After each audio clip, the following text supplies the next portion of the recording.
des petits bouts, toutes mignonnes. Mais je leur ai dit, l'onction est devant. Allez, mesdames.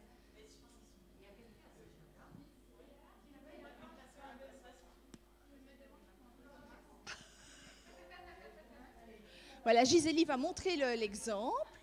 Elle va se mettre devant. Voilà. Ça fait du bien de se voir, ça fait du bien de se parler. On aura encore du temps pour parler après. Mais on va commencer gentiment notre réunion. Et puis, pour Stéphanie et Virginie et moi-même, ça nous fait chaud au cœur d'avoir une salle remplie. Enfin, en tout cas, avec du monde. Parce que généralement, quand on avait de la chance, il y avait 2-3 personnes. Et puis, sinon, le Seigneur était avec nous.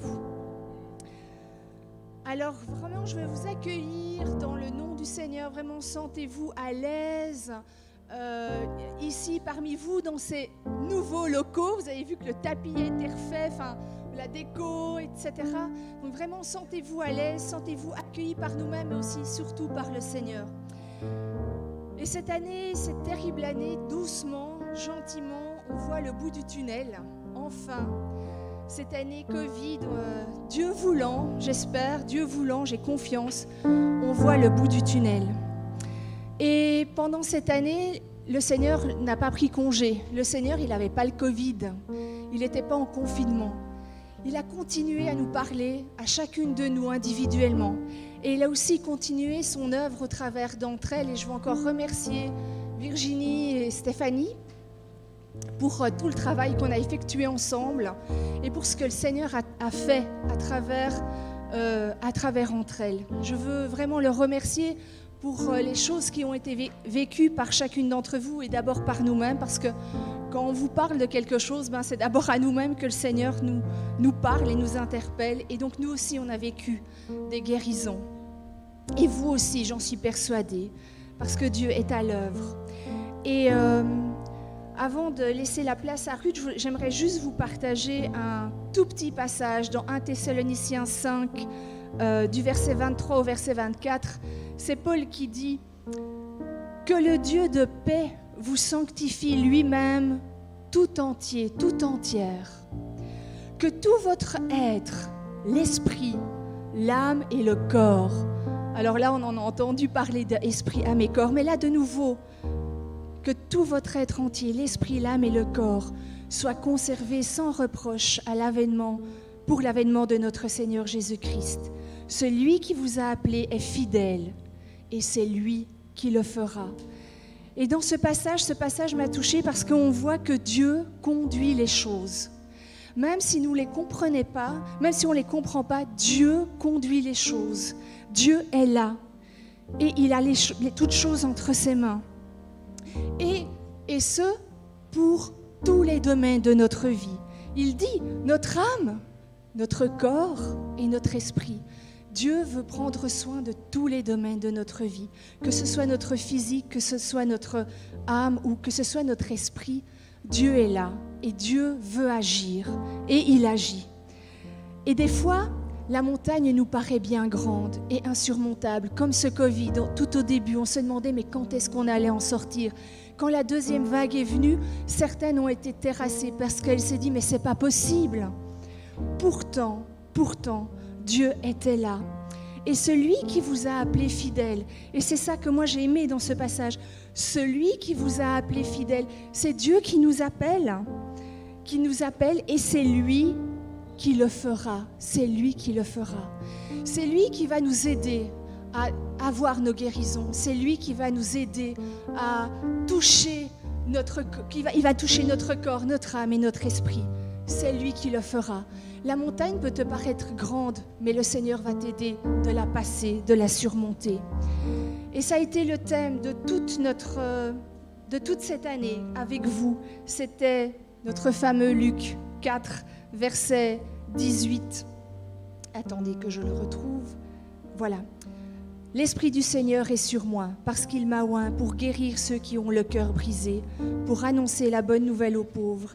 Il m'a envoyé pour proclamer aux captifs la délivrance et aux aveugles le recouvrement de la vue, de nouveau, recouvrement de la vue, guérison physique. Les captifs, ils vont aussi être délivrés de leurs tourments mentaux ou spirituels ou leurs difficultés. Pour renvoyer libres les opprimés. Quand vous vivez des choses horribles, que vous êtes liés, le Seigneur peut et veut vous libérer et vous renvoyer libre. Et pour proclamer une année de grâce du Seigneur, pour proclamer une année de grâce du Seigneur. Et on peut avoir confiance, vraiment confiance, que ce n'est pas juste « je vais te délivrer et puis tu vas de nouveau être mal ». Non, pour proclamer une année de grâce, pour proclamer un renouvellement, pour proclamer un changement, pour proclamer des nouvelles choses. Et c'est ce que nous allons vivre, je pense, ces prochains temps.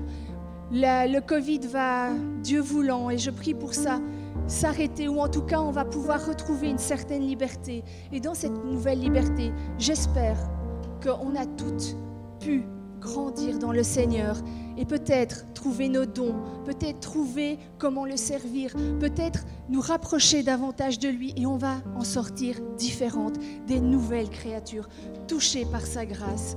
Et maintenant, je vais vous laisser avec Ruth pour un moment de louange où nous pouvons venir devant Dieu et lui dire « Seigneur, c'était pas facile, mais tu es là, tu as été là et je veux maintenant te louer pour ce que tu as fait et te louer pour ce que tu feras encore. » Et je veux aussi déjà te remercier pour la parole parce que tu n'en as pas fini avec nous et ce que tu vas commencer, tu vas l'achever. Et je veux déjà te prier pour Virginie, Seigneur. Merci de nous parler au travers d'elle. Merci parce que tu n'en as pas fini avec nous. Merci Seigneur parce que justement tu nous aimes tellement que tu es là et tu viens nous parler, nous fortifier, nous encourager, nous libérer, nous délivrer. Et Seigneur, merci encore de parler au travers de ta servante. Seigneur, nous sommes toutes là ici réunies pour entendre ta voix, pour entendre ta parole, pour nous laisser toucher par toi.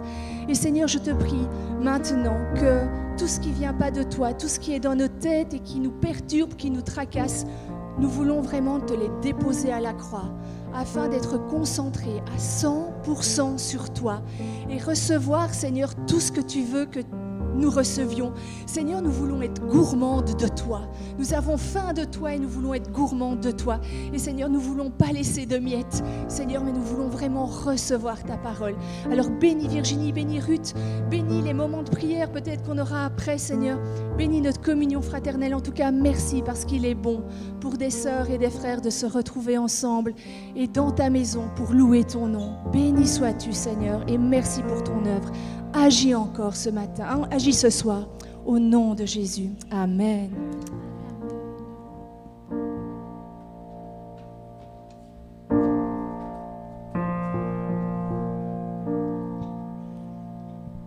Tu es ici, rempli de grâce au Sauveur, avec un cœur de Père, ce qu'il me faut. Tu es ici, avec tes mains pour guérir, et la puissance de l'Esprit, ce qu'il me faut. Tu es ici, rempli de grâce au Sauveur,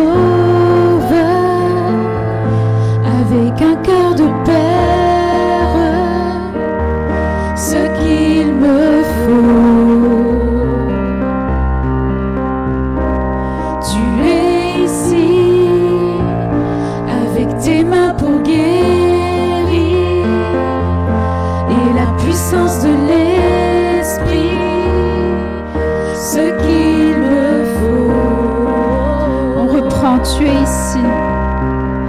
Tu es ici, rempli de grâce au Sauveur, avec un cœur de Père, ce qu'il me faut. Tu es là, tu es ici, avec tes mains pour guérir, et la puissance de l'Esprit, ce qu'il me faut.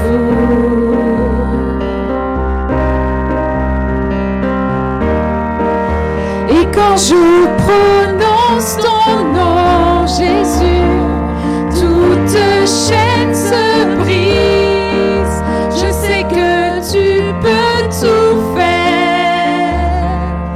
Jésus, juste le son de ton nom fait taire vent et vague. Et quand je prononce ton nom, quand je prononce ton nom, Jésus, et quand je prononce ton nom, toute chaîne se brise. Je sais que tu peux tout faire. Jésus, juste le son de ton nom fait taire vent et vague. Quand je prononce ton nom, tu es Jésus, tu es ma force, l'encre de mon âme, tu n'échoues jamais. Mon espoir, ma délivrance, Emmanuel, tu es ma force, l'encre de mon âme, tu n'échoues jamais. Mon espoir, ma délivrance, Emmanuel, tu es ma force, l'encre de mon âme, tu n'échoues jamais. Mon espoir, ma délivrance, Emmanuel, tu es ma force, l'encre de mon âme, tu n'échoues jamais. Mon espoir, ma délivrance,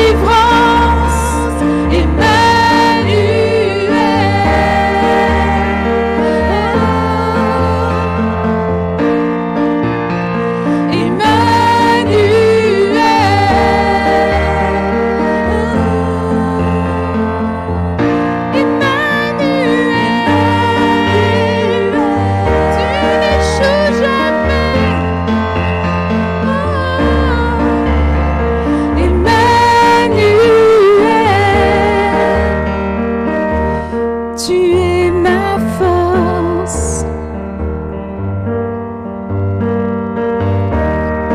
Tu es ma force, l'encre de mon âme, tu n'échoues jamais. Mon espoir, ma délivrance, Emmanuel,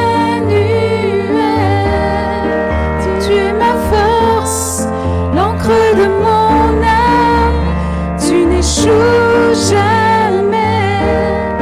Mon espoir, ma délivrance, Emmanuel.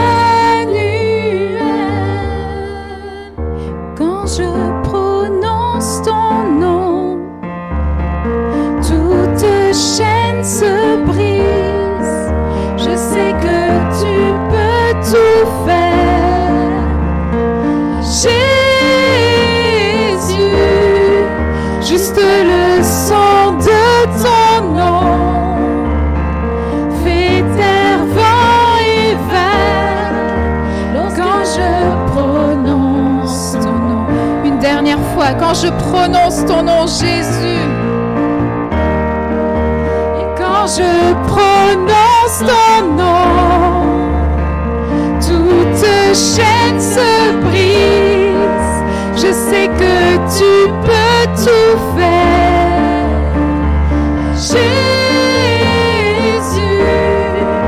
juste le son de ton nom fait taire vent et vague. Quand je prononce ton nom. Amen. Amen. Jésus, nous prononçons ton nom sur ce moment. Nous prononçons ton nom sur nos vies. Nous prononçons ton nom sur nos cœurs. Nous prononçons ton nom sur cette réunion, Jésus. Nous savons que tu peux tout faire et nous remettons tout entre tes mains dans le nom puissant de Jésus.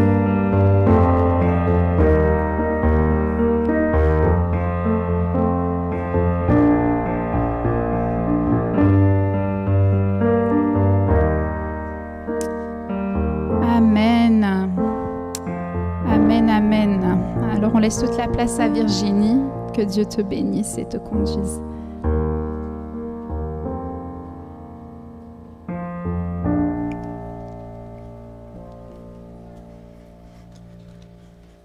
Bonjour à tout le monde. Ouais, ça fait bizarre de vous voir toutes. Ça fait du bien. Ça fait peur aussi en même temps. Un petit peu, on n'était plus habitués. Vous avez vu cette décoration. Merci Gisèle. Et merci à toutes. Donc, bienvenue à cette nouvelle réunion d'entre elles. Donc maintenant, on arrive au mois de juin et c'est une réunion qui est quand même un petit peu spéciale parce que notre projet entre elles, c'était un projet d'1 an. Et le projet, c'était pendant 1 an, on va vous parler de Isaïe 61, on va vous parler de la restauration de l'âme et ça va être basé sur Isaïe 61. Et puis on arrive à la fin de cette année. Donc il y a encore aujourd'hui, il y a encore dans 2 semaines. Et puis ce projet, il sera terminé. Donc je ne sais pas ce qui se passera l'année prochaine. Donc c'est une période un peu de questionnement. Qu'est-ce qu'on va faire? Qu'est-ce qu'on a bien fait? Qu'est-ce qu'on ferait autrement? Qu'est-ce qu'on souhaite pour l'année prochaine? Qu'est-ce qu'on souhaite pour la suite? Et qu'est-ce que nous, on vous souhaite? Qu'est-ce qu'on souhaite vous avoir laissé par rapport à ce projet? Et puis qu'est-ce qu'on souhaite pour nous aussi? Et puis, au niveau des souhaits, eh ben, si je dois résumer le souhait que j'ai pour vous, eh ben, il y a un verset de la Bible qui le dit bien. Je ne sais pas si le PowerPoint est déjà prêt. Ouais. C'est en 3 Jean, chapitre 1, verset 2. Ah. C'est bien-aimé, je souhaite que tu prospères à tout point de vue et sois en bonne santé à l'image de ton âme. Et voilà, le souhait que j'ai pour vous et pour moi, c'est que tu prospères, que les plans de Dieu s'accomplissent à tout point de vue dans ta vie, que les plans de Dieu s'accomplissent vraiment dans le ministère, que ça s'accomplisse au niveau de tes finances, que ça s'accomplisse au niveau de ton couple, que ça s'accomplisse au niveau de ta famille, que les plans de Dieu s'accomplissent dans tous les domaines de ta vie. Ce que je souhaite pour toi aussi, c'est que tu sois en bonne santé. Donc s'il y en a qui sont en mauvaise santé, vraiment nous souhaitons et vraiment nous nous levons en prière pour que chacun retrouve la santé. Et ceux qui sont déjà en bonne santé, nous souhaitons que vous gardiez la bonne santé. Et puis, nous souhaitons aussi que tu prospères à tout égard comme prospère l'état de ton âme. Ah, on revient sur l'âme. On revient sur l'âme. On revient toujours sur l'histoire de l'âme. Vous avez déjà remarqué avec Entre elles ouais, c'est ce que je vous souhaite. Mais en fait, c'est quoi une âme en bonne santé? C'est quoi une âme? Moi, je souhaite que ton âme, elle prospère, mais est-ce qu'on est d'accord sur la définition? Est-ce qu'on en a déjà parlé, mais est-ce que vous avez retenu la définition? C'est quoi une âme en bonne santé? Comment ça se manifeste une âme en bonne santé? Qu'est-ce qui fait qu'une âme n'est pas en bonne santé? Et puis, qu'est-ce qu'on fait pour retrouver la santé de l'âme? C'est des questions qu'on s'est posées un peu toute l'année. Et puis, voilà, vu que moi, c'est mon dernier message pour cette année, on va récapituler un petit peu ça. Donc, qu'est-ce que c'est une âme en bonne santé? Et puis, à quoi est-ce que ça sert d'abord de faire un travail sur son âme? Parce que le travail qu'on fait, on va souvent déterrer des choses qui font mal. On est d'accord que travailler sur l'âme, ça fait mal. Pourquoi j'irais faire quelque chose qui me fait mal si j'ai rien à gagner? Non, mais sincèrement, quoi. Moi, j'aime pas me faire mal à moi-même pour rien. Hein. Des fois, on va reparler de choses, de choses qui sont là enterrées. Moi, je vivais bien avec des choses enterrées. Pourquoi est-ce que j'irais déterrer des choses qui sont enterrées? Moi, je suis heureuse comme ça. Pourquoi est-ce qu'on irait toucher à tout ça? Pourquoi est-ce qu'on devrait faire un travail sur nous-mêmes? C'est quoi l'intérêt d'avoir une âme en bonne santé? Et puis l'âme, ça sert à quoi? C'est quoi exactement le fonctionnement de l'âme? Et en fait, en lisant la Bible, on se rend compte que notre âme, c'est ce qui relie notre corps à notre esprit. En fait, notre corps, c'est ce qui est physique et qui peut interagir, qui peut toucher. Voilà, je peux toucher, je ne vais pas faire tout tomber, j'ose pas. J'aurais trop peur de tout faire tomber, ce serait dommage. Voilà, ici, là. Notre corps, c'est ce qui peut toucher. Et puis, notre esprit, c'est ce qui est en communion avec Dieu. Et puis notre âme, en fait, c'est ce qui va faire la connexion entre les deux. Et notre âme, si elle est en bon état, eh ben, il y aura une bonne connexion entre mon esprit et mon corps.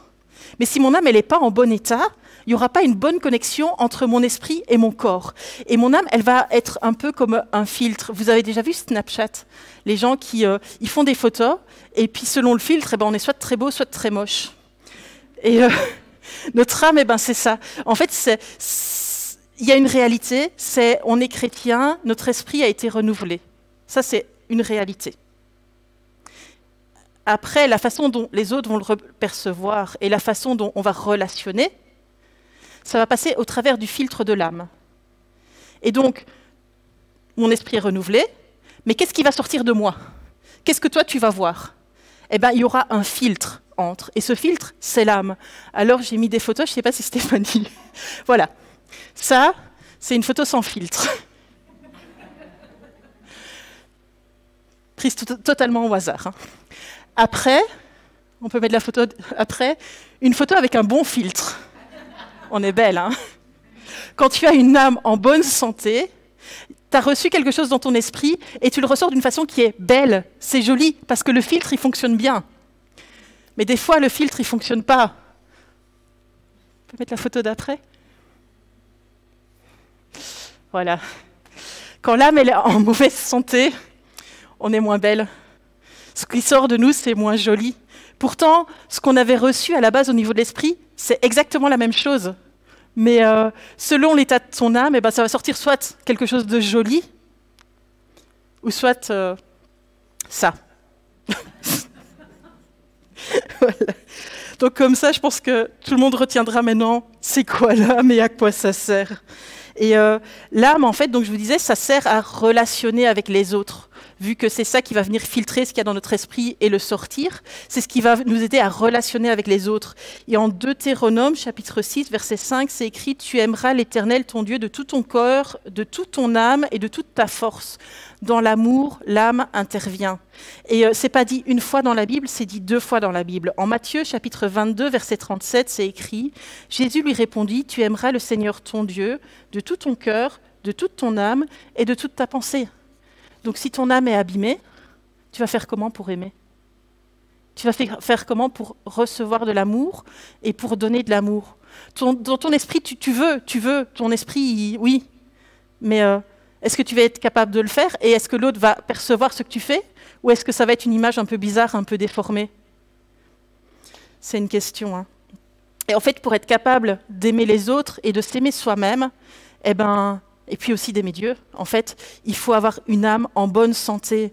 Et puis, notre âme, c'est aussi la partie de nous qui va rentrer en relation, qui va chercher à rentrer en relation avec Dieu, qui va vouloir...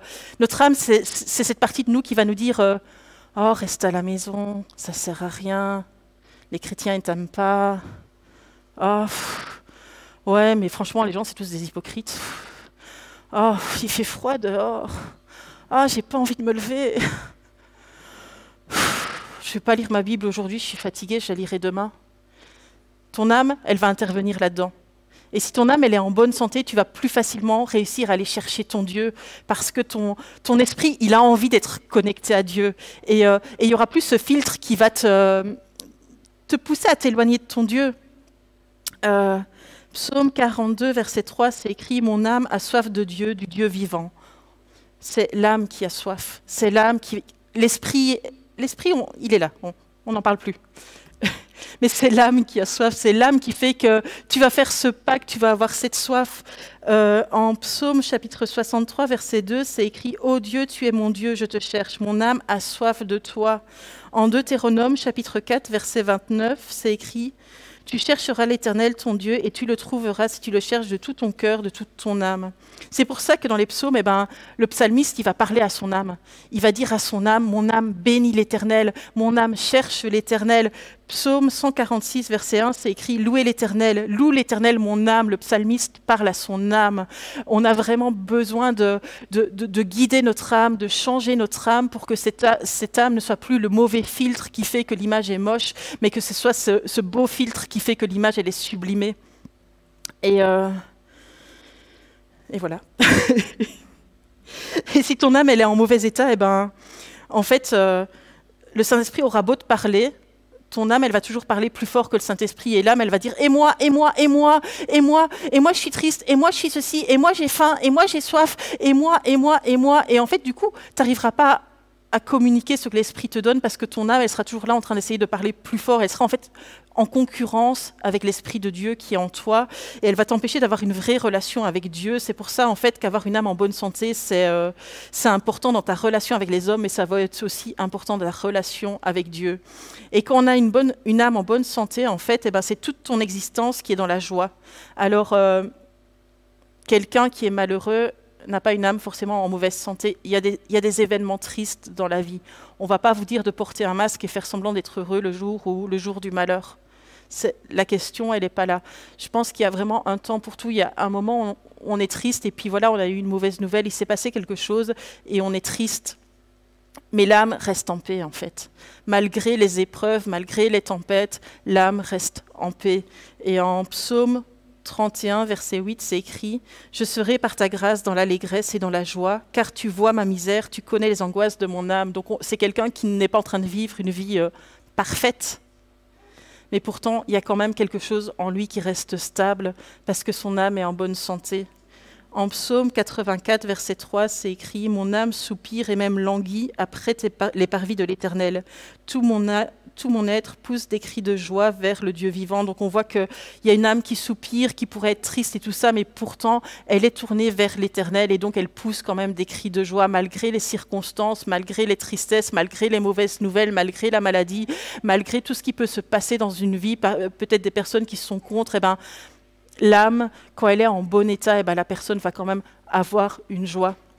Alors que quand l'âme elle est en mauvaise santé, c'est le contraire, c'est de l'amertume qui va sortir. Et l'amertume, même au milieu des bonnes nouvelles, on va toujours voir ce qu'on n'a pas. On va toujours voir ce qu'on n'a pas. On peut peut-être avoir tout qui fonctionne bien dans notre vie et un point qui ne va pas, on saura juste regarder la chose qu'on n'a pas. C'est en Job, chapitre 7, verset 11. « C'est pourquoi je ne me retiendrai pas, je parlerai dans la détresse de mon esprit, je me plaindrai dans l'amertume de mon âme. » Une âme malade, c'est une âme qui est amère, c'est une âme qui se plaint, c'est une âme qui n'est jamais contente. Et l'âme, en fait, c'est ce qui se connecte avec les autres, comme notre peau, au niveau du corps, se connecte avec les autres. Pour toucher, pour serrer la main de quelqu'un, j'ai ma peau. Et si ma peau maintenant est abîmée, j'aurai du mal à serrer la main de quelqu'un. Et puis les gens n'auront peut-être pas forcément envie de venir serrer ma main s'ils voient une grosse plaie ici au milieu de ma main. Moi, j'aurais pas envie de leur serrer la main et eux, ils n'auront pas non plus envie de me serrer la main. Ils se diront c'est dégoûtant. Et en fait, une âme en mauvaise santé, c'est pareil. Une âme en mauvaise santé va aussi avoir du mal à se connecter avec les autres parce que tu n'as pas envie de te connecter avec les autres et les autres n'ont pas envie de se connecter avec toi non plus parce que tu fais mal. Voilà. Donc pour l'âme, c'est vraiment cette même image de la main avec une plaie dedans. Voilà. Et donc tu auras beau avoir des dons, tu auras beau être rempli du Saint-Esprit, Dieu aura beau avoir des rêves et des projets pour ta vie. Tant que ton âme sera malade, en fait, tes rêves et tes projets seront aussi en mauvaise santé. Alors, qui est concerné par le fait d'avoir une âme en mauvaise santé ?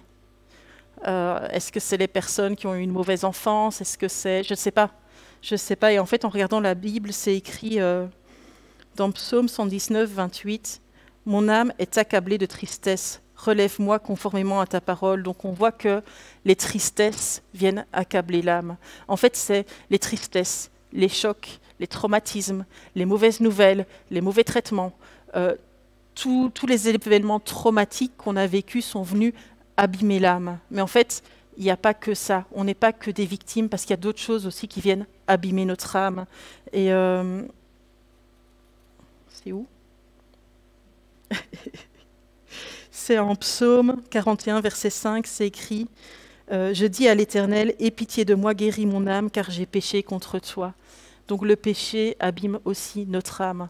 Donc il y a les mauvais traitements que nous recevons, mais il y a aussi nos mauvais choix, nos erreurs de parcours sont venues aussi abîmer notre âme. Et au final, on se rend compte en fait que plus ou moins toutes les personnes qui ont habité, ne serait-ce qu'un peu sur cette terre, ont des soucis au niveau de leur âme, et c'est normal, c'est les relations humaines, c'est c'est la vie. On est dans un monde qui est déchu, le péché est là, et puis on se retrouve tous avec toutes sortes de blessures de l'âme, et puis quoi, je suis venue vous dire que c'est sans espoir, qu'on est tous abîmés et qu'on est foutus.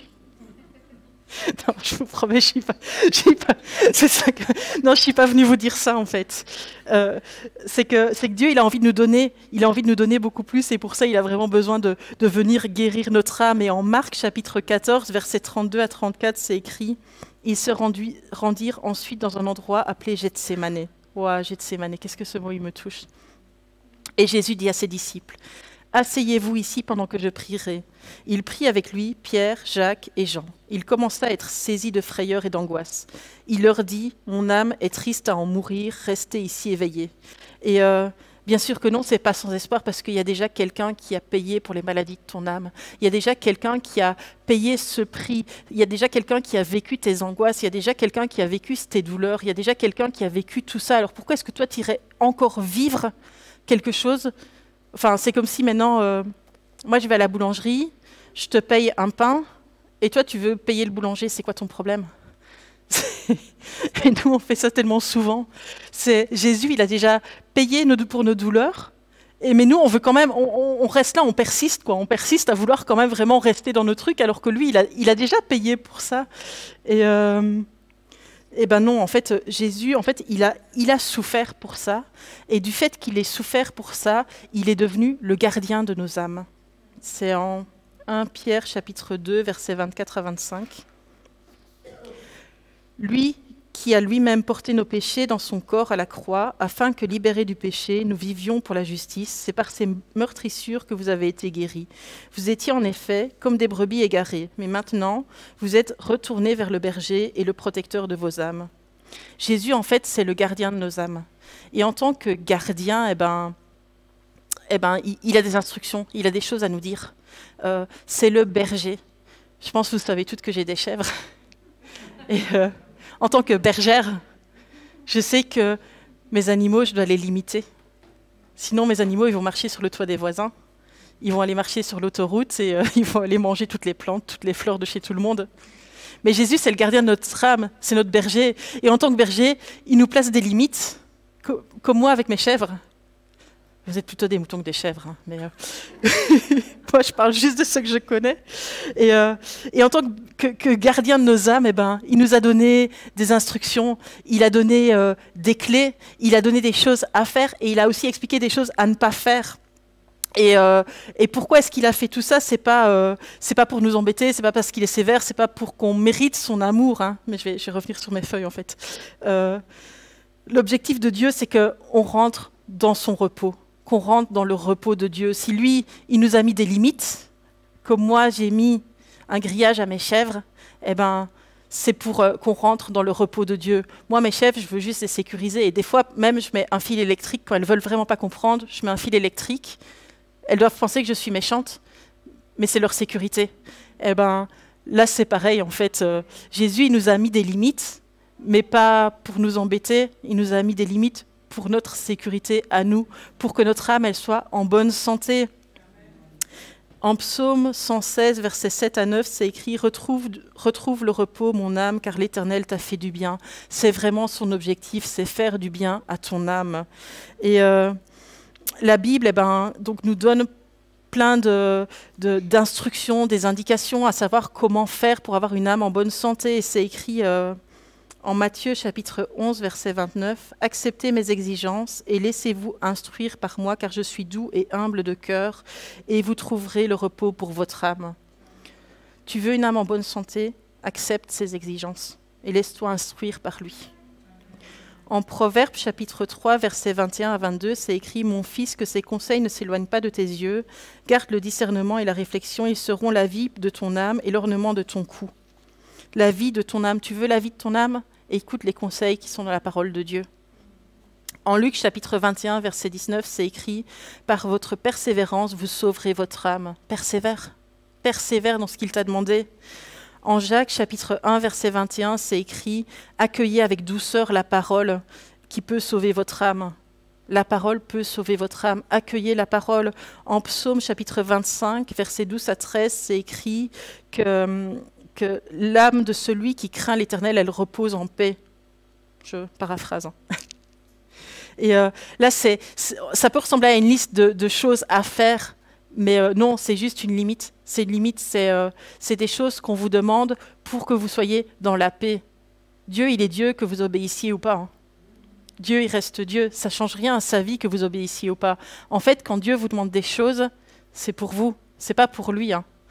Et parmi les choses pour lesquelles Dieu parle souvent dans la Bible, une chose par rapport à laquelle on est souvent averti au niveau de la parole de Dieu et pour laquelle on n'écoute pas tellement en fait, c'est au niveau des chamailleries.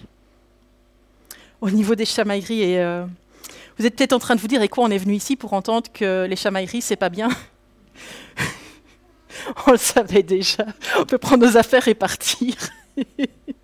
Et c'est vrai qu'on le sait, hein, mais c'est la base. C'est la base. C'est la base. Et bien souvent, il y a des choses qu'on sait. Enfin, si maintenant je vais demander à des chrétiens, est-ce que vous pensez qu'avoir des conflits entre chrétiens ou avec vos familles, est-ce que c'est bien? Tout le monde me dira que non. Enfin, je pense que ce n'est pas une grosse surprise. Mais après, si je vais faire un sondage chez vos amis et chez vos familles, je dis, est-ce que vous avez des conflits avec des chrétiens? Est-ce que ça va correspondre à la réponse que j'avais avant? Je ne sais pas, en fait. Je ne sais pas. Et donc, je me dis qu'il y a des choses qui sont vraiment des choses basiques. Et nous, des fois, on va chercher, on va prier, on va chasser des démons, on va chercher des raisons psychologiques, on va chercher des raisons spirituelles aux choses. Et en fait, on est là en train d'essayer de chasser des démons par la porte. Et les fenêtres, elles sont ouvertes. Et alors, le démon, il est là, il fait un tour, en fait. Il sort par la porte, il rentre par la fenêtre, et puis il rigole, en fait. Il est en train de jouer avec vous parce qu'il y a des bases, parce qu'il y a des limites qui ont été posées dans la parole de Dieu, et que ces bases, en fait, elles ne sont pas respectées par nous. Donc voilà. Et donc voilà. Et donc, on est d'accord à 100% que les chamailleries, ce n'est pas quelque chose qui devrait se trouver dans l'Église. Et certains vont peut-être me répondre en Romains chapitre 12, verset 18, « Si cela est possible, dans la mesure où cela dépend de vous, soyez en paix avec tous les hommes. » Et on va se dire, oui, mais ça dépend peut-être pas de moi, mais voilà, ça reste quand même pas dans la volonté de Dieu. Et puis je me disais, mais pourquoi est-ce qu'il y a autant de disputes? Alors je pense que quand il y a une dispute entre un chrétien et un non-chrétien, c'est la faute du non-chrétien. Toujours. Donc ça, c'est réglé. Vous êtes d'accord, hein? Mais alors, quand il y a des disputes entre deux chrétiens, ou quand il y a des chamailleries dans l'église, c'est la faute duquel?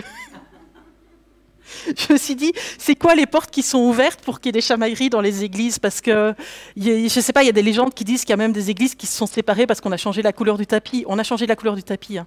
Je ne sais pas si vous avez vu, donc je parle vraiment préventif, vraiment, ne vous disputez pas pour la couleur du tapis, c'est vrai, ça ne vaut vraiment pas la peine. Et donc moi, je me suis vraiment demandé, c'est quoi ces portes ou ces fenêtres par lesquelles le diable entre, alors que nous, on essaye de le faire sortir par la porte. Et c'est quoi ces fenêtres qui sont ouvertes? Et la fenêtre que j'ai trouvée, en fait, c'est l'orgueil. En Proverbes, chapitre 13, verset 10, c'est écrit « Ce n'est que par orgueil qu'on attise les querelles. » C'est clair. C'est clair. Mais la sagesse est avec ceux qui écoutent les conseils. En 1 Timothée, chapitre 6, verset 4, c'est écrit « Il est aveuglé par l'orgueil, il ne sait rien. Il a la maladie des controverses et des querelles de mots. C'est de là que naissent les jalousies, les disputes, les calomnies et les mauvais soupçons. » En Jacques, chapitre 4, versets 1 et 2, c'est écrit « D'où viennent les conflits? D'où viennent les luttes parmi nous? N'est-ce pas de vos passions qui combattent dans vos membres? Vous désirez et vous ne possédez pas. Vous êtes meurtriers, jaloux. Vous ne pouvez rien obtenir. Vous avez des luttes et des conflits. Vous ne possédez pas parce que vous ne demandez pas. » En fait, la source des conflits, en fait, c'est l'orgueil. Et le scénario, c'est quelqu'un a fait quelque chose qui m'a blessé et je pourrais me dire c'est pas grave, peut-être que c'était pas intentionnel, je pourrais voilà, bon, il a fait, voilà, c'est bon, je passe à autre chose. Ou me dire peut-être que c'était par négligence, peut-être qu'il n'était pas au courant que ça pourrait me blesser, peut-être plein de choses en fait. Je pourrais décider de passer au-dessus, sauf qu'au lieu de passer au-dessus, je vais me dire il faut que tout le monde sache que j'ai été blessée. Vraiment, regardez, il m'a fait ça, et lui, il m'a fait ça, et elle m'a fait ça, et lui, il a dit ça, et l'autre, il a dit ça. En fait, on commence à penser que nous, on est une victime, qu'on est un gentil, et qu'on est une victime, et que l'autre, en fait, c'est un méchant. Et comme l'autre, c'est un méchant, eh ben, on a le droit de dire des choses sur lui, vu qu'il est méchant, vu qu'il le mérite. Et le temps qu'on fait ça, eh ben, on est en train de calomnier, on est en train d'injurier, on est en train de répandre du commérage, et on a ouvert grand toutes les fenêtres à l'ennemi. On ne s'en rend pas compte parce qu'on est persuadé d'être la victime de la situation. Au final, c'est moi qui ai été blessée. Donc moi, quand je vous raconte que l'autre, il m'a fait mal, vraiment, je suis dans mon droit. Il a fait ça, il a fait ça, il a fait ça. Mais en fait, je suis en train de répandre des rumeurs. Je suis en train d'amener de la colère. Je suis en train d'attiser la haine. Je suis en train de semer la division. Et puis c'est la convoitise aussi. L'orgueil, c'est aussi la convoitise. C'est l'autre, il a quelque chose que moi je voudrais avoir, et moi je pense que je devrais l'avoir, quoi. Voilà. Je ne sais pas me réjouir pour l'autre. Je ne sais pas me réjouir pour la personne qui a quelque chose, tellement je pense que moi je suis plus importante. Et il y a quelques jours, j'ai une amie qui m'a raconté une histoire. C'est pas quelqu'un de l'église ici, donc ne cherchez pas, et c'est même pas dans le pays ici, donc ne cherchez doublement pas. C'était un groupe de prière, elle avait un groupe de prière dans laquelle il y avait plusieurs femmes, et il y avait des femmes jeunes qui étaient enceintes, et des femmes plus âgées qui n'avaient pas d'enfants. Et c'était l'heure de prier, ils devaient commencer la prière depuis un petit bout de temps, et les femmes jeunes qui étaient enceintes, en fait, étaient là en train de parler de leur grossesse, elles étaient là, et en fait, le groupe de prière ne commençait pas parce que les femmes étaient en train de papoter. Et en fait, celles qui n'avaient pas d'enfants se sont senties lésées. Et ont commencé à crier sur celles qui étaient enceintes. Et il y avait sûrement des torts des deux côtés. Mais en fait, celles qui étaient enceintes s'étaient permis de ne pas respecter les autres parce que comme elles étaient enceintes, elles pensaient qu'elles avaient tous les droits.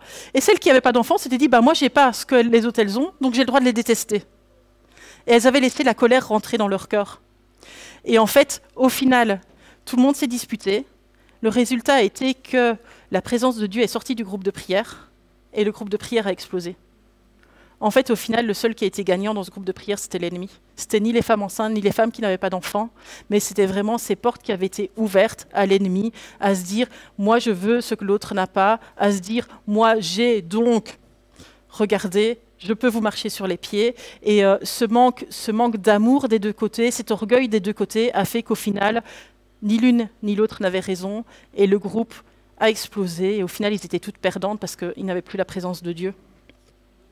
C'est basique hein, comme histoire, mais c'est tellement classique. En Proverbes chapitre 26, verset 20, c'est écrit « Quand il n'y a plus de bois, le feu s'éteint. Quand il n'y a personne pour critiquer, le conflit s'apaise. Il faut du charbon pour alimenter un brasier, du bois pour alimenter un feu, et un homme querelleur pour attiser une dispute. Les paroles du critiqueur sont comme des friandises, elles descendent au plus profond de l'être. Et faute de bois, le feu s'éteint. En fait, tu veux arrêter la querelle? N'en rajoute pas, le répète pas, n'en parle pas, laisse, c'est bon, ça va s'éteindre tout seul. Et puis... moi, pendant longtemps, je pensais que je ne critiquais pas parce que je ne critiquais pas. Mais j'écoutais les critiques. J'aimais bien entendre les petits potins, là, comme ça, l'autre qui vient te raconter que l'autre a fait ceci. Et moi j'aimais bien. Hein. Et donc, moi, je ne critiquais pas, mais j'avais plusieurs dans mes meilleures amies qui sont celles qui aiment bien parler. Et puis, j'étais toujours au courant de tout, de toute façon. Et puis, en fait, vraiment, moi, ce genre de verset, ça me reprend. Ça me reprend parce que ne pas critiquer, c'est fermer ta bouche, mais c'est aussi fermer tes oreilles. C'est des fois sous peine de... On est en train de l'aider, hein, tu vois, elle est triste, on l'écoute parce qu'on est en train de l'aider. Ouais, c'est ça. C'est ça. Et ça reste toujours aussi basique. Alors, tu ne veux pas être utilisé par l'ennemi pour semer la discorde, eh ben, ferme ta bouche et puis ferme aussi tes oreilles. Je ne savais pas qu'un jour je dirais ferme ta bouche à des gens comme ça. Excusez-moi si je vous heurte. Mais en fait, c'est super important parce qu'en fait, la querelle, la première chose que ça abîme, c'est l'unité. Une église qui est unie, c'est une église qui est puissante. Une église qui est unie, c'est une église qui vit des miracles. Une église qui est unie, c'est une église qui conquiert du terrain. Une église qui est divisée, c'est une église qui perd des membres. Et donc en fait, là j'en parle sur le ton de la rigolade, mais en fait c'est un thème qui est hyper important. Et il y a 1 ou 2 semaines, je me suis amusée à chercher l'expression tous ensemble dans la Bible, dans le Nouveau Testament. Et il y a un mot qui est traduit du grec qui est homotumadon. Homotumadon. Et je me suis dit, tiens, dans quoi est-ce qu'il est utilisé ce mot homotumadon? Je ne sais pas pourquoi je me suis mis à faire des choses comme ça, mais bon, voilà, je l'ai fait. Et homotumadon, en fait, ça veut dire d'un commun accord, tous ensemble ou tout entier. C'est ça que ça veut dire ce mot. Et donc j'ai été sur un moteur de recherche et j'ai recherché chaque fois que ce mot il est utilisé. Il est utilisé dans Actes chapitre 1 verset 14 en disant que tous persévéraient d'un commun accord dans la prière avec les femmes, avec Marie, la mère de Jésus, avec les frères de Jésus. C'est avant la Pentecôte. Dans Actes chapitre 2 verset 46, c'est écrit aussi « Chaque jour, avec persévérance, ils se retrouvaient d'un commun accord au temple. Ils rompaient le pain dans les maisons, ils prenaient leur nourriture avec joie et simplicité de cœur. » Donc on voit que ce mot « homotumadon », il va être utilisé quand l'Église ils sont tous ensemble. Quand ils sont tous ensemble, ils amènent l'unité et c'est ce qui a amené les miracles, c'est ce qui a amené la Pentecôte, c'est ce qui a amené les guérisons, c'est ce qui a amené le réveil. Mais en fait, ce mot, il n'est pas utilisé que dans ce contexte-là. Et il y a d'autres contextes où il a été écrit. Dans Actes chapitre 7, verset 55, c'est écrit « Mais Étienne, rempli du Saint-Esprit, fixa les regards vers le ciel et vit la gloire de Dieu. Et Jésus, debout à la droite de Dieu. Il dit « Je vois le ciel ouvert et le Fils de l'homme debout à la droite de Dieu. » Ils poussèrent alors de grands cris en se bouchant les oreilles, se précipitèrent tous ensemble sur lui. En fait, quand les disciples se réunissent tous ensemble, ils amènent le réveil. Quand les religieux se réunissent tous ensemble, ils lapident Étienne. Qu'est-ce qu'on fait quand on est tous ensemble? De quoi est-ce qu'on parle quand on est tous ensemble? En fait, c'est le même tous ensemble. On peut être unis pour apporter la vie, pour apporter le réveil, pour apporter la guérison. Et on peut être aussi unis pour détruire un frère. Et c'est des choix qu'on va devoir faire. C'est aussi le même tous ensemble dans Actes chapitre 19. À ces mots, ils furent remplis de colère et se mirent à crier. Grande est l'Artémis des Éphésiens. Toute la ville fut dans l'agitation. Ils se précipitèrent tous ensemble. Tous ensemble, c'est toujours tous ensemble. Au théâtre, en entraînant avec eux Gaius et Aristarque, des Macédoniens et compagnons de voyage de Paul. Et donc, en fait, c'était pour aller les tuer. Puis pour finir, ça ne s'est pas fait, mais voilà. Et voilà, quand des disciples se réunissent tous ensemble, ils vivent le surnaturel. Quand des religieux se réunissent tous ensemble, ils tuent des frères. Demain, cette église, elle va réouvrir. Demain, on sera de nouveau tous ensemble. Et c'est vraiment un choix que je vous invite à faire aujourd'hui. Décidez que ce tous ensemble, ce soit pour créer l'unité.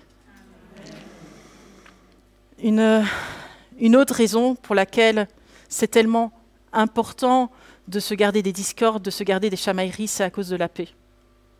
C'est à cause de la paix. Et en Éphésiens chapitre 6, verset 15, c'est écrit « Mettez comme chaussure à vos pieds le zèle pour annoncer l'évangile de paix ». On parle du zèle de l'évangile de paix. Et moi, j'ai toujours entendu des messages sur le zèle ou sur le fait d'annoncer l'évangile. Mais le mot paix, il n'est pas écrit là pour rien. La paix, dans la vie du chrétien, c'est comme des chaussures. Et quand tu es en dispute, c'est comme si tu marchais sans tes chaussures. Il y a, je sais pas, une quinzaine de jours, j'étais sur ma terrasse, au soleil, j'étais pieds nus, et le téléphone a sonné dans mon bureau. Et donc j'ai couru à mon téléphone, pieds nus, j'ai marché sur les cailloux. C'est basique, hein, je vous dis, c'est très basique hein, aujourd'hui. J'ai couru sur les cailloux, et quand je suis arrivée au téléphone, la première chose que j'ai dit à la personne, c'est « J'espère que tu as un truc important à me dire ». En fait, si j'avais porté mes chaussures, je serais arrivée plus vite à mon téléphone et j'y serais arrivée de meilleure humeur. En fait, quand on est en paix, c'est comme si on portait des chaussures. On va plus loin et on arrive à l'heure. Et quand on est chrétien mais qu'on ne porte pas nos chaussures, on reste chrétien. Mais comme on n'a pas de chaussures, soit on va nulle part, Ou soit on est en train de marcher pieds nus sur des cailloux, on a mal, donc on s'arrête en cours de chemin, ou bien soit on arrive en retard. Et vraiment, je vous souhaite pas d'arriver en retard là où Dieu vous veut. Alors, vous allez me dire peut-être qu'il y a des gens qui sont méchants pour du vrai, et il y a des histoires qui sont là pour du vrai, et il y a des gens qui nous ont blessés pour du vrai. C'est un fait. En fait, la Bible n'a jamais appelé l'injustice justice. La Bible appelle l'injustice injustice. Elle appelle les menteurs menteurs. Elle appelle la calomnie calomnie. La Bible ne change pas les noms. Elle ne nous demande pas de faire semblant. Elle ne nous demande pas de nier la réalité. On est dans une réalité et il y a des gens qui viennent nous blesser. C'est la réalité. C'est la réalité. Et plus on sera nombreux dans cette église, et plus il y aura des personnes différentes, et plus il y aura des personnes qui penseront différemment de nous, et plus il y aura des personnes de différents profils, donc plus il y a des risques qu'il y ait des histoires entre nous. Alors quoi? On fait quoi? On reste sur YouTube.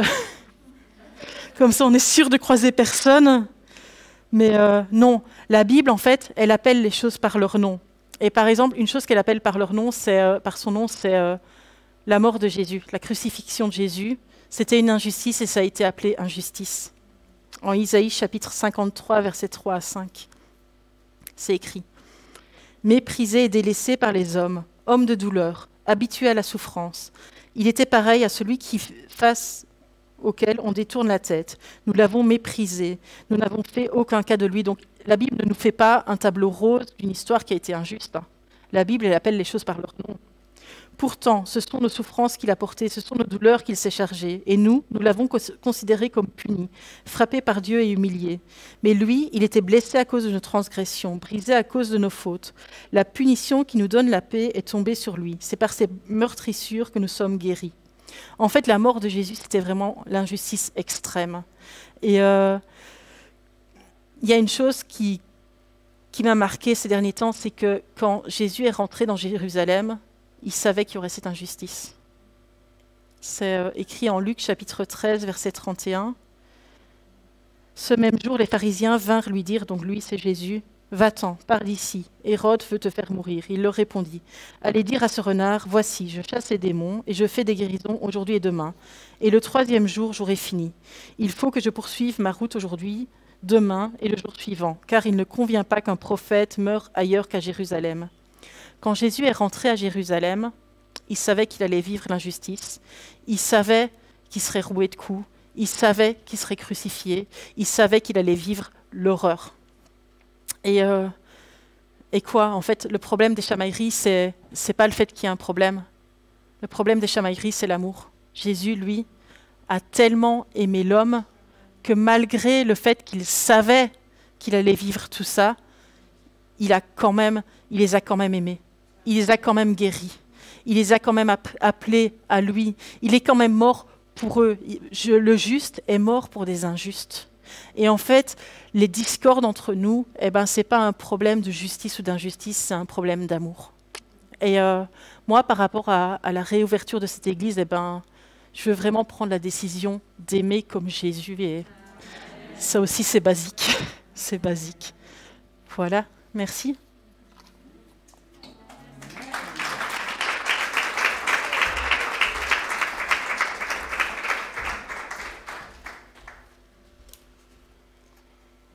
Merci Virginie, merci Seigneur, parce que oui, il travaille nos cœurs et l'amour. C'est parce que Dieu nous a aimés que Dieu nous a créés, et c'est parce que Dieu nous a tant aimés qu'il n'a pas voulu qu'on soit, malgré le péché, séparés de lui. Et il s'est sacrifié une partie de lui-même. Il nous a donné la chose qu'il avait la plus chère, la prunelle de ses yeux, quelque chose qui ne pouvait pas être remplacé. Quelque chose qu'il ne pouvait pas recréer. Il a donné quelque chose, une partie de lui, son Fils, par amour pour nous. Oui, et comme tu disais Virginie, il a été là sur cette croix et jusqu'au bout, ses derniers mots étaient « Père, pardonne-leur, ils ne savent pas ce qu'ils font. Père, pardonne-leur. » Et parfois c'est dur de pardonner, mais on peut demander au Seigneur cette aide pour nous aider à pardonner. Et quand tu parlais, je pensais l'amour, parfois, on ne sait pas comment aimer, on ne sait pas recevoir l'amour de l'autre. Ce n'est pas que l'autre ne nous aime pas, c'est juste qu'on n'arrive pas à recevoir l'amour qu'il nous donne. Et cet été, si vous avez du temps, vous savez que j'aime bien lire, donc je vous conseille d'acheter un livre qui s'appelle « Les langages de l'amour » de Gary Chapman. Et là, vous allez voir qu'il y a 5 langages d'amour et vous allez pouvoir apprendre à parler le langage de l'amour de l'autre pour pouvoir partager l'amour, pouvoir le recevoir et le donner dans les langues, les 5 langages d'amour principaux. Je vous encourage vraiment à ça parce que vous allez voir que ça va aussi nous aider dans nos relations avec les autres, à mieux les aimer, à mieux les comprendre et à mieux recevoir leur amour aussi. Mais maintenant, je vous propose vraiment qu'on puisse prier pour que le Seigneur renouvelle cet amour en nous. Seigneur, je veux vraiment te remercier parce que nous venons à la source, à ta source. Seigneur, nous venons te demander de l'amour merci pour ton amour déjà. Merci pour ton pardon, merci pour le salut et merci parce que tu nous aimes d'un amour infini. Seigneur, remplis-nous de cet amour déjà pour nous-mêmes. Seigneur, aide-nous à nous aimer, nous. Seigneur, aide-nous, donne-nous de l'amour, mais de l'amour sincère, l'amour qui vient de toi, pour nos frères, pour nos sœurs, pour nos familles, pour ceux qui te connaissent, mais aussi pour ceux qui ne te connaissent pas. Seigneur, tu dis dans ta parole que c'est par l'amour que les gens verront que nous sommes tes témoins, par l'amour qu'on partage, qu'on propage. Seigneur, nous venons les bras ouverts et te demandons, remplis-nous de ton amour. Remplis-nous de ton amour. Et Seigneur, je veux te demander pardon aussi. Pardon pour toutes les fois où j'ai été égoïste, pour toutes les fois où j'ai manqué d'amour, où j'ai manqué d'amour pour les autres, pour moi-même. Seigneur, je veux vraiment te demander pardon. Et viens, Seigneur, remplis-moi de ton amour. Montre-moi comment aimer. Montre-moi comment aussi être aimé. Comment pouvoir être aimé. Des fois, c'est dur, Seigneur, de pouvoir être aimé, accepter d'être aimé. Seigneur, viens et touche nos cœurs aussi, Seigneur, pour pouvoir recevoir cet amour et pouvoir le donner. Et Seigneur, je te prie vraiment pour l'unité aussi, vraiment. Seigneur, viens et donne-nous cette unité, Seigneur, cette unité dans ton esprit. Seigneur, et comme Virginie l'a dit, montre-nous quelles fenêtres sont ouvertes afin que nous puissions les fermer, Seigneur, et ne pas laisser vraiment l'ennemi, Seigneur, de la place à l'ennemi. Seigneur, donne-nous aussi ton discernement, vraiment.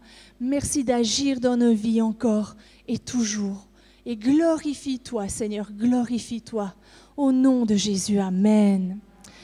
Et pardon Stéphanie, parce que j'ai dit tout à l'heure, j'ai un trou, mais c'est pas grave. Ruth. Mais en fait, c'est Stéphanie. Pardon, Stéphanie, pardon. Qu'il n'y ait pas de dispute entre nous. Voilà. Que Dieu vous bénisse. Je ne sais pas si Stéphanie avait à dire quelque chose. Non. Jusque dans 2 semaines, on vous attend nombreuses. Il y a encore des places pour celles qui nous regardent, qui ne sont pas là. Il y a encore des places. Donc, dans 2 semaines, n'hésitez pas à venir. C'est notre dernière. Et on aura une invitée. Donc, vraiment, je vous encourage à vous inscrire quand Stéphanie postera le message sur Entre Elles. Et puis pour ceux qui nous regardent, dans 2 semaines. Que Dieu vous bénisse chacune et à bientôt. Salut!